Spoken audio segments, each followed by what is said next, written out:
This is George Gillis with tip number 6 of 12 mindset tips for improved performance. Calibrate on behavior. The most important information available about a person is their behavior. Calibrate means to notice in detail. What's their initial body language and posture? What behaviors do you observe at the beginning of a conversation? And do those behaviors or body language change as the conversation goes on? Sometimes we get too hung up on body language and what it may mean. A simple way to think about this is to notice changes. Just because someone has their arms crossed doesn't mean they're closed to what you're saying. The chair they're sitting in maybe doesn't have armrests, or they might just be cold. Inferences from body language are meaningless unless you have a baseline of normal behavior, a place to start. Just like a roadmap will do you no good unless you know where you are. So don't assume too much. Trust your instincts. You're better at this than you may think you are. Notice what behaviors change as you move along in a conversation and compare and contrast those behaviors to the baseline you noticed initially. Did the person start out in an open and welcoming posture and then shift when you said something important? Look at the whole picture and the context of the conversation. Again, trust your gut.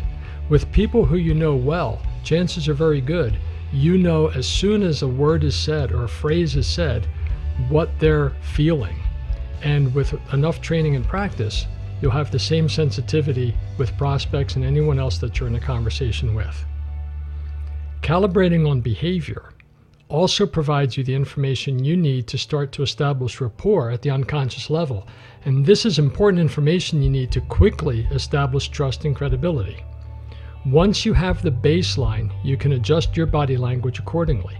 You can begin to use techniques to build rapport. When they shift and you're in rapport, you'll know what they're feeling, and you can guide the conversation based on those insights.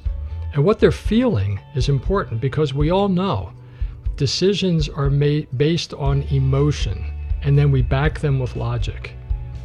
Feelings emanate from the unconscious, from the subconscious mind. They're not rational, and they drive nearly everything. We already know that people are not their behaviors, and their behavior is the most important cue about them that you have at the moment. Behavior is an indication of how they're processing the world right then. Again, go back to that NLP model of communication. And remember this, the current behavior is simply a response to the meaning they are giving to the event. It may be your conversation, it may be your proposal, the current physical situation, the environment that you're in, etc. Think about observing people and wondering what you can infer from observing their behavior. A great way to do this, by the way, is to watch people in coffee shops and restaurants. Observe sports fans at a sporting event. What reasonable assumptions can you make moment by moment from their behavior, just from their body language, without listening to anything that they're saying? Now, you're better at this than you may think, like I mentioned earlier.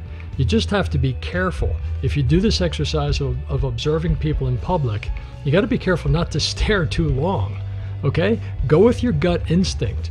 Your unconscious mind needs very little time to gather all the information necessary. As a matter of fact, sometimes if you stare too long, your conscious mind and your filters will start to affect it. So practice, do it discreetly, and trust your first gut instinct. It doesn't matter whether or not you're right or wrong because you really have no way of knowing. It's the practice and observation that will develop the skill. And when you're in a sales conversation, do you notice a change in outward behavior throughout the conversation? Does your prospect become more open or more closed, more curious? Look for changes as the conversation goes forward and utilize the positive nonverbal feedback you get. Again, remember, 93%, according to the studies, within a couple points, 93% of our communication when face-to-face, belly-to-belly with another human being is nonverbal. The words are only 7, maybe up to 10% of the total communication. The rest is tone, tempo, pitch, and over half of it, according to the studies, is physiology, your body language, the way you're standing, where your head tilts, your eyes focused. All right, so study this, practice this, and get good at it. It's about the change in the body language, the change in the behavior in the context of the event. Take everything into consideration, the words you're both saying, the changes in nonverbal feedback you're getting. With practice, it'll almost be like you're reading their mind, because sometimes the body language speaks before they do. Don't assume too much though. Use this carefully. Listen, observe, ask questions, be patient, be curious, and above all, trust your gut. As always, you can learn more about NLP, neuro-linguistic programming, communication, sales, and a whole bunch of other stuff at georgegillis.com. You can contact me at george@georgegillis.com or 602-527-0142. Hope you enjoyed this. We'll catch you on the next one.